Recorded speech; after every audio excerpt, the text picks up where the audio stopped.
All right, we're just getting started.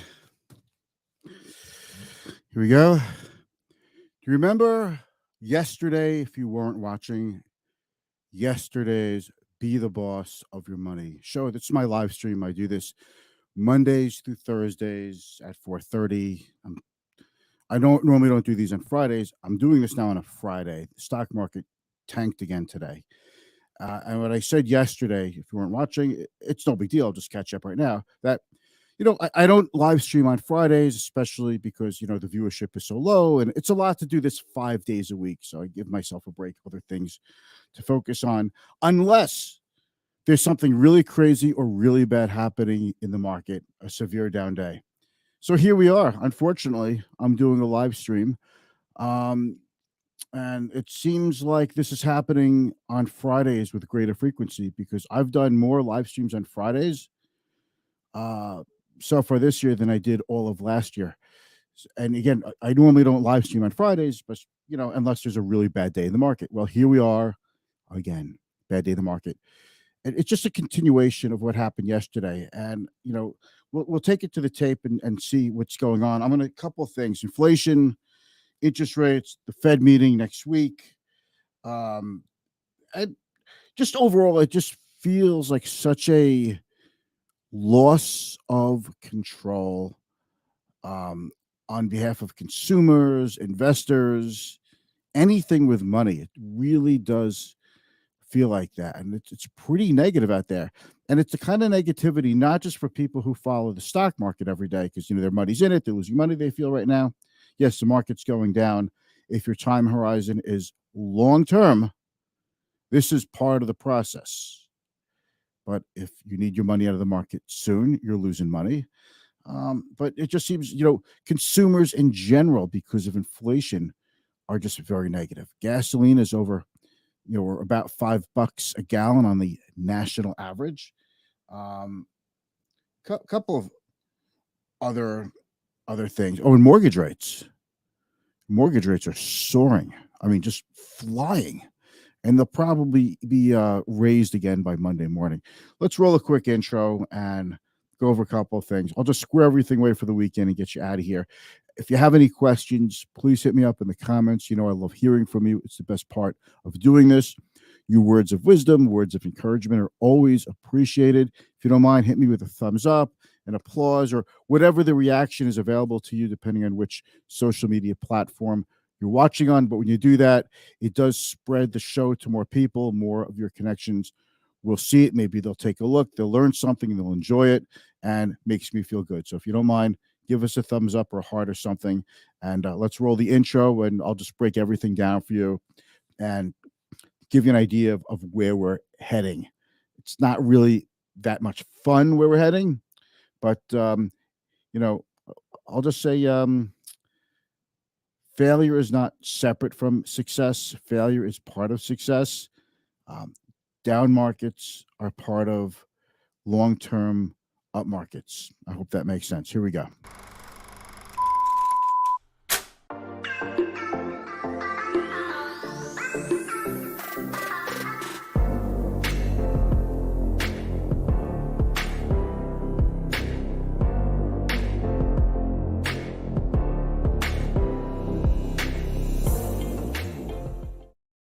Okay, thank you. If you're joining me now, we're just getting started. I'm Mitch Goldberg. This is my live stream, your post-market show, Be the Boss of Your Money, about personal finance, investing, investing strategy, portfolio management, interest rates, mortgages, insurance. We cover it all here, and we have frank discussions about the economy, ultimately, so you could make the best possible decision for yourself, your family, and ultimately take control of your money. Michael, I see you out there. Hey, Mike, thank you so much for joining me. Appreciate the heart, and right back at you. Thank you. All right. So, what the heck knocked the stock market on the keister? I'll explain this while we take it to the boards. All right. So, let me just make this a little bigger so it's easier for you to see in your smartphone, because I know most people watch a show on a smartphone. On a smartphone. Okay. This is not the first. Here we go. Okay. So Dow is down 880 points. You see that? That's on top of the 650 points yesterday. So, we're talking like, 1,500 point plus down market over 2 days on top of what was already a down week. So it's a really tough market. Dow down almost 3%. The Nasdaq down 3.5%. S&P down over 100 points, almost 117, down almost 3%. Gold went up. I'm going to say it's not, maybe a little inflation, a little flight to safety. Gold hardly ever does anything. It's been trading at this price, this range between like 1,800 and 2,000, you know, during this entire inflation run. So it's really confounding a lot of people. Oil is coming down. Other commodities are also coming down, believe it or not. And people feel that, demand destruction is finally starting to hit. Okay. The 10-year yield, this is the big news, 3.16%. This is a new cycle high on the 10-year yield. It's really just, in my mind, it is impossible to envision a 10-year treasury going back to the 1% range. That's probably a generational low.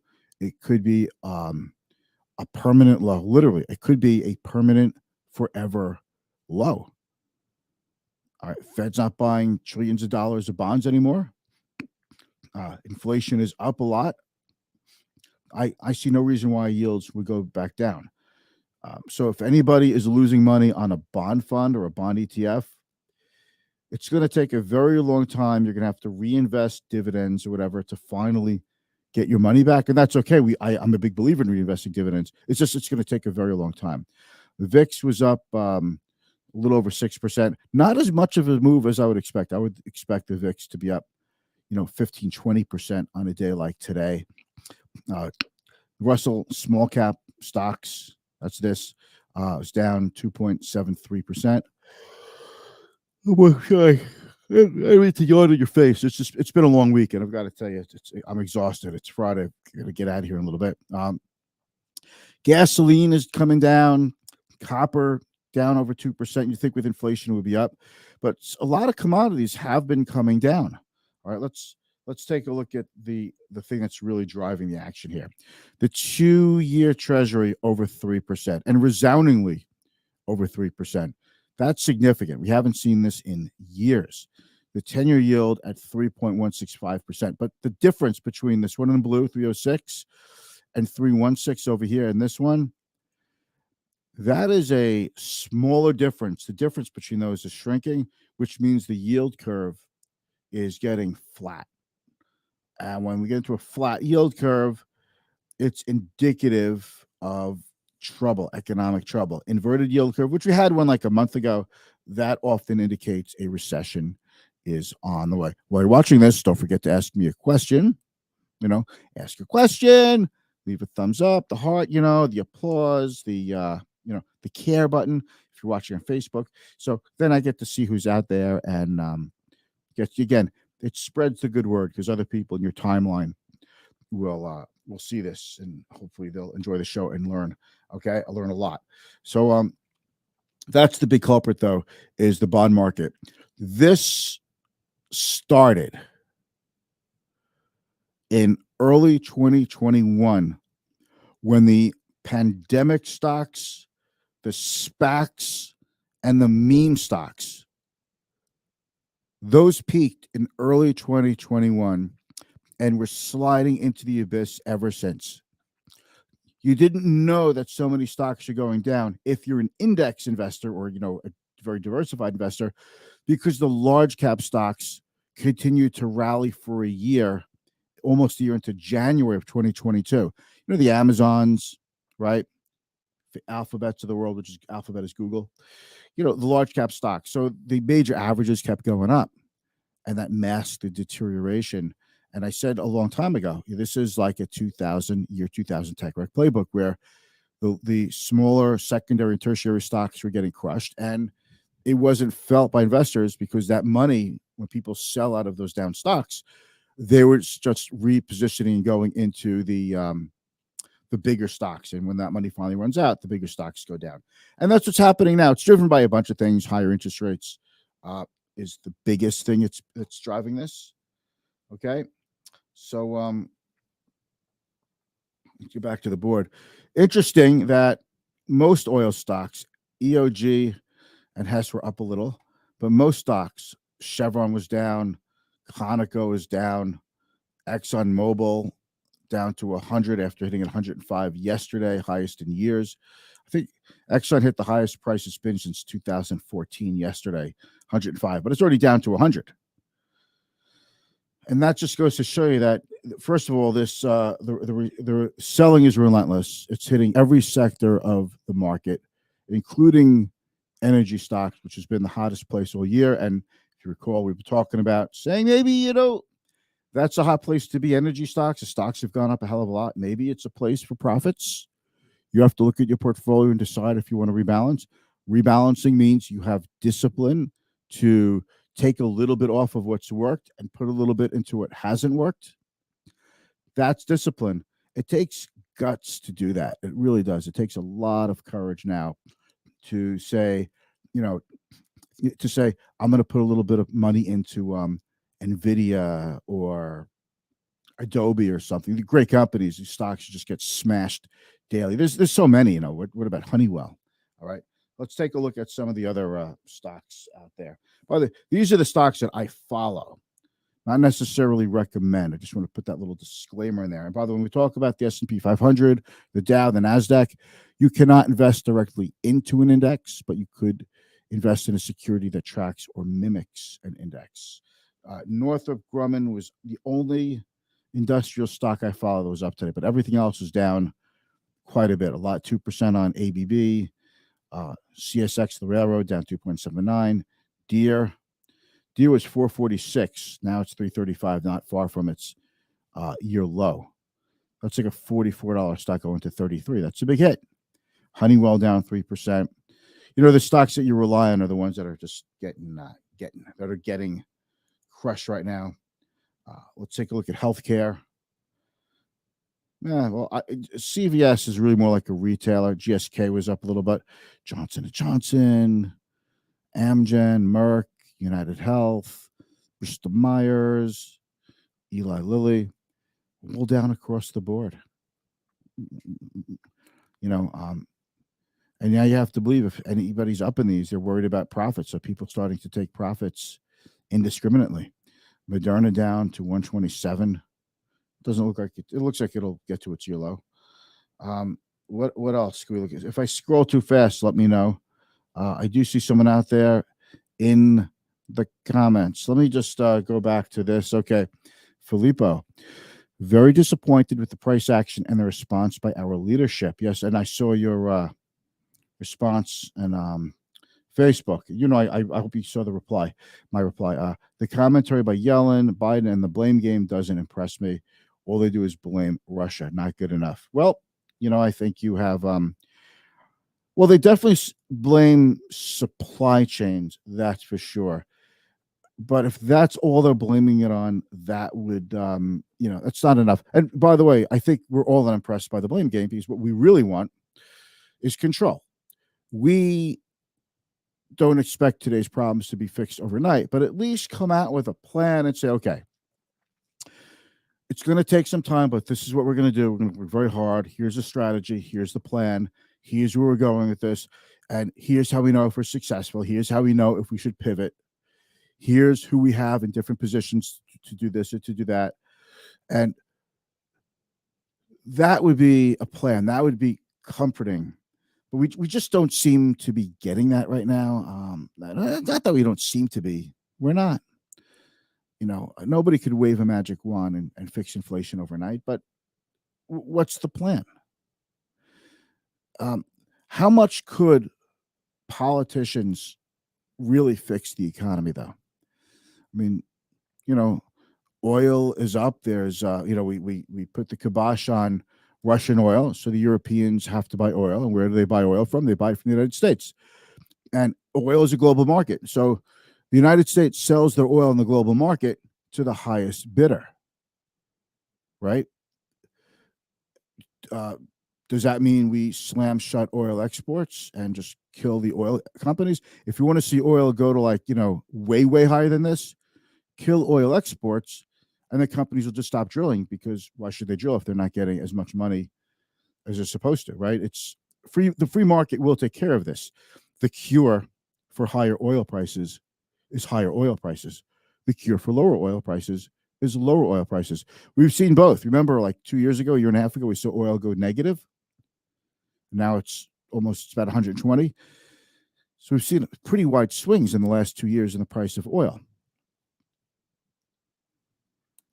The free market will take care of it. The free market might not do it in time for us, for you, or for the trucker who's barely hanging on to his business and is about to go bust. And it's a very sad thing, but I just don't think there's that much the politicians can really do. And nobody wants to go to a full force trade again. Nobody wants to just go back to buying everything from China. We want to build more plants here, manufacture more here. That costs more money because people make more money in the United States. It's one of the things that drove lower prices and lower inflation for the last 40 years was globalization. Globalization is coming to an abrupt halt. It's been coming to an abrupt halt for about 5 or 6 years. That causes prices to go up, not down. Plus, the more we bring to the United States for manufacturing, processing, development, we don't have the resources. We don't have enough plants. It's like semiconductors. We don't have enough semiconductor plants. Automotive companies are building plants as quickly as possible, but they just can't build them fast enough, and they can't even get the parts and the supplies and the materials and the labor to complete the project. So this is a story for another day. But so let's just wrap this up because I know you guys have to get going. It's a beautiful Friday afternoon in New York. All right. So the big thing, inflation comes out today. Inflation comes out highest in 4 decades, 8.6%. And that's what we spoke about yesterday on the show, that investors, the reason the market went down so much yesterday was because people worried that inflation would come out hotter than expected. It did, sending the stock market down even more today than it went down yesterday. So this is a really tough week overall, and it's creating a pretty tough June overall. June is looking, unless we have like some dramatic turnaround in the next 2 weeks, it's hard to envision that. Next week on Wednesday, the Fed is done with their 2-day FOMC meeting, the Federal Open Market Committee meeting. And at around 2:15, they'll announce their interest rate policy that we're expecting the Fed raises rates, the Fed funds rate, by 50 basis points. There are a number of economists who are thinking the Fed, and they're very vocal about it, that the Fed could raise interest rates by 75 basis points. So it seems like everybody has to make a call on that. Now, nobody knows what the Fed's going to do on Wednesday, but the Fed has already built into your expectations that they don't want to do 75 basis point hikes, that they want to do 50 basis point hikes for the next few meetings and reevaluate. The Fed is not into shock and awe, and it's not into surprising market participants. So I think we get a 50 basis point hike. Now, they could change their language in the statement that accompanies that announcement that Powell gives and says, we have reconsidered, and now we are thinking we want to make sure we have all the tools at our disposal, including how much we could raise interest rates. So that could be something they do. But Wednesday, you're seeing a 50 basis point hike. Sorry, my switchy. But that's all you're getting. Okay. The Fed's just not into surprises, and that's about it. I just want to say one more thing. Come on, one more thing. One of the reasons economists and strategists, Wall Street strategists, aren't seeing demand destruction and talking about a recession, because everybody's saying, how could this be? This is crazy to have such low consumer confidence because the unemployment rate is so low. What they don't understand is the spending is different. Consumers are spending the same amount, but they're getting fewer things. If you get fewer things, that means there's less demand for other things. That's what it means. So demand destruction is happening, and this is what causes a recession. People buy fewer things, so companies who need to sell more things are selling fewer things. They have trouble staying in business, and ultimately, only the lowest cost providers will survive. And this happens in every market cycle, in every recession, and then we go back to normal or a new normal. The market improves, the economy improves. We go into a recession, then an economic expansion. Um, then we go into economic recovery rather than economic expansion. And the stock market goes into recovery mode. The stock market should go into recovery mode even before that. Okay. Ryan Parkman. Hey, Ryan. Ryan, thank you very much for your kind comments on my social media posts on LinkedIn yesterday and today. Thank you. Fed watching for fun and profit. That could be like the name of the show, right? For fun and profit. Or how about this? Fed watching for shits and giggles. Whatever. I don't know what that means, but it sounds funny every time I hear it. Rhonda, it was nice to see you yesterday. Hey, Rhonda, it was really nice to meet you in person yesterday. You are a special, warm person. I want to have you on my live stream as a guest to talk to us about Medicare Advantage plans. It's it's a big topic, and I think people need a lot more education about it. And you're just the right person.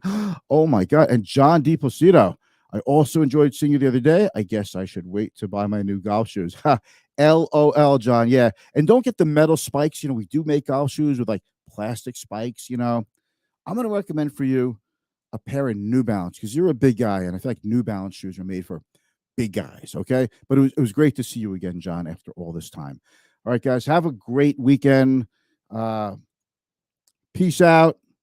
Much love. And don't forget to smash the like button and please subscribe if you're watching on YouTube. And I'll speak to you guys soon. I'll speak to you Monday. All right. Take care. Bye.